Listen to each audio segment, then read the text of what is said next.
Hey, what's up, YouTube? I thought I would change things up again and take us back to the series Taking the Black, because some questions came up recently about running demos, and in particular, how do you run the speed demo, how do you run the 15-minute demo as we call it here in SoCal, and what are some of the things that you need to do that. So I figured I would cover the 15-minute demo in detail. This is just the way that we do it here in SoCal. It's a method that has worked very well for us, particularly in conventions, particularly where we're in venues where we don't have much time with a potential player or a potential game club member. And so this is what we do. So I thought I would go over that, and let's get started. Okay, so first up, I thought what I would do is cover what are the goals of a demo? What is a demo? What isn't a demo? What are you trying to do, and what are the main things that you want a player to be able to walk away from your demo with? And to put it simply, the player that's walking away from your demo really only needs to know one thing, and that is whether or not this is a game that they are interested in playing, or something that that they feel is worth trying again.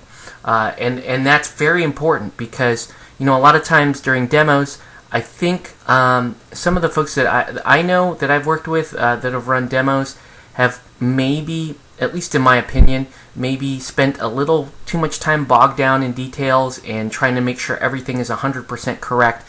And you kind of lose sight of enjoying the game, seeing what it's about, and just having some sort of decision regarding whether or not they want to play it again.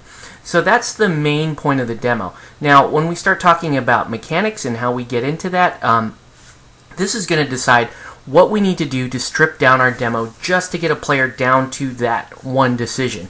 So some of the things that we would omit from a typical demo would be things like schemes. We wouldn't play full crews or full normal size games like 25, 35 soulstones. We wouldn't be doing that in a standard shortened demo. We might use strategies, but we might use abridged strategies. We might use deployment zones, but we might use very short deployment zones. And that is to get them into the action very fast. It's to get them playing, get them seeing the feel of the game, get them flipping cards immediately. And then, the strategy, at least when we do use strategies, should be there specifically to show them one of the main points of the game, which is, it's not about killing the other person's master or anything like that. So, again, goals of the demo are just inform a player enough. Do they like the feel of the game? Do they like the style of the game? Sometimes it's, do they like the looks of the miniatures? Do they like how combat works? Those are some of the things that players will want to be able to walk away from a game knowing. How big is the standard size of a crew? How much money am I going to be able, do I have to spend to get started? And is this game too hard for me? Is the game too simple for me? Are there rules and things that are confusing to me that hopefully a rule book would clear up? Those are the kinds of things that we're looking for. So let's talk bare bones basics here. What do we actually need to teach someone how to play a game of Malifaux? For one, you need a flat playing surface. Now, size isn't as critical as you might think it would be.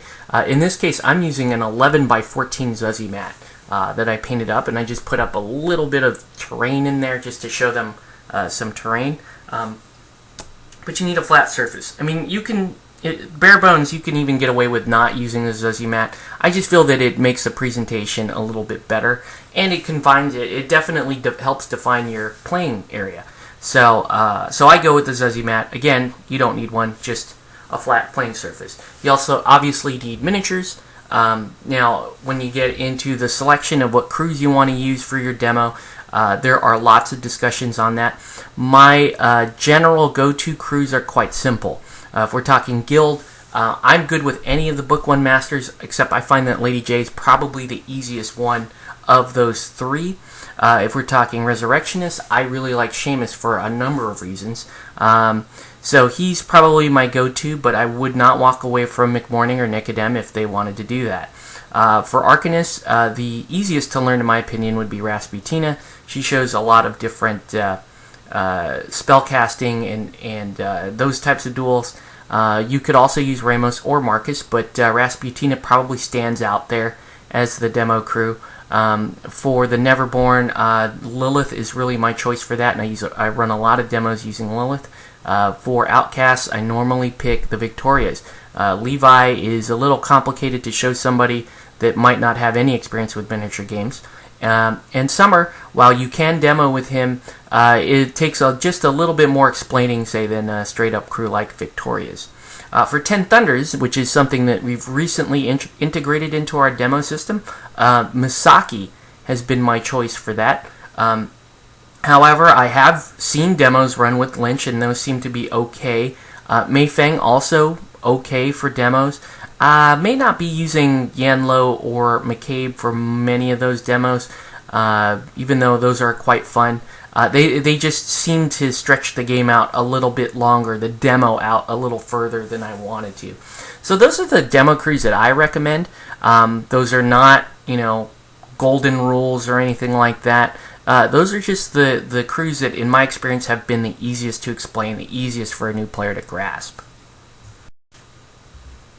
Okay, so let's talk head-to-head demos. Now that we talked a little bit about what types of crews and masters I like to run for demos, I should also point out I try to stick to box sets too, because that's really, if they understand the crew and the box set during the demo, it's all the more reason for them to go and pick up that box set and pick it up and start playing. Now, for me, when I pair up certain masters, I'm looking to cover some certain basics. Some of the things that I like to cover are simple duels, opposed duels, so melee strike duels, ranged strike duels, spells and spell resist duels. I love to get morale or terrifying or any of those in there as well. And on an 11 by 14 surface, we also have to consider how many models are we taking. So in a regular game, obviously you're somewhere between, typically between 5 and 12 models.